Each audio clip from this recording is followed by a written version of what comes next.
It's been 6 weeks, and in just that short amount of time, everything about this conflict with Iran has changed. The battlefield, the global economy, it's all in flux. We're about to dive into exactly what is happening right now, based on the very latest intelligence. This one sentence, pulled from a brand new intel report, it really says it all. The initial plan was what they call shock and degrade, a fast, powerful hit. But that's not where we are anymore. We're now in a grind and disrupt phase, and that, my friends, is a much, much more dangerous game. So how in the world did we get here? How did a campaign that was supposed to be swift and decisive spiral into this, a global standoff with consequences for literally everyone? Well, that's the question we're going to unpack. All right, first up, let's get boots on the ground, so to speak, and look at the actual fighting. The initial phase of, easy air dominance, that's over. This has morphed into a brutal, grinding war of attrition, and the costs are going up for everybody involved. And this is a big deal. For the first time in this conflict, we're seeing confirmed U.S. aircraft losses.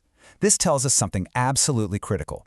Iran's air defenses, despite weeks of intense attacks, aren't just holding on. They are still dangerously effective. And then beyond the hardware, there's the human cost. One American pilot is now missing inside Iran. This isn't just a personal tragedy, it's a strategic nightmare. Any attempt at a rescue, a combat search and rescue operation, would be unbelievably dangerous and could easily be the spark that ignites a much, much bigger war. And you can see just how much this is escalating by looking at the targets. This isn't just military on military anymore. The coalition is hitting things like missile logistics and industrial sites to cripple Iran's ability to fight. And Iran's response? They're hitting back at the economic heart of the region, things like refineries and desalination plants that are critical for civilian life. And that right there, that leads us straight to Iran's core strategy. See, they know they can't win a conventional, head-to-head fight. So instead, their playbook is all about making this conflict so painful, so expensive, that the rest of the world has no choice but to back off. Okay, let's just pause for a second, because this is a really important distinction to understand. Symmetric warfare is basically strength against strength, our jets versus their jets. But Iran is playing an asymmetric game.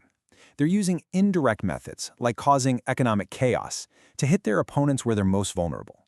So this whole idea, this strategy, it actually has a name. It's called the strategic chokehold doctrine. The concept is pretty simple. Use a critical choke point, in this case the Strait of Hormuz, not to start a war, but to use it as a lever for creating massive global pressure. The key phrase there is controlled disruption. See, Iran isn't trying to just slam the door shut on the global economy. They're trying to put their hand on the faucet, to flicker the lights, to show the world that they can shut it all down if they choose to. It's an incredibly dangerous game of economic blackmail. And that brings us to the global impact, because this isn't some far-off conflict you just see on the news anymore. The economic shockwaves are now starting to hit home, and this is how it all finds its way to your wallet. Take a look at this number, 20%. Just let that sink in, 20%. What in the world could that represent? Well, context, as always, is everything. That's 20% of the entire world's daily oil supply. A full fifth of the energy that powers our global economy now has to pass through that tiny choke point where Iran is applying its new doctrine. That's why this matters to everyone. So, how does a problem in a strait over there become a problem for, us over here? Well, it's the chain reaction. First, the financial markets panic. Oil prices, fuel costs, insurance rates, they all shoot up. Then, the real-world supply chains start to feel it.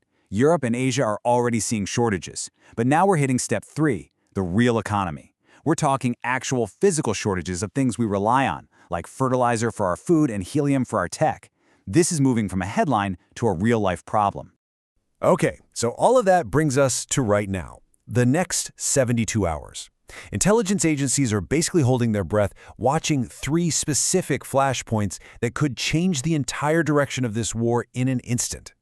So what are they watching? First, that rescue op for the missing pilot. If U.S. forces go into Iran, all bets are off. Second, a big military-escorted convoy trying to punch its way through the Strait of Hormuz. That could very easily turn into a naval battle.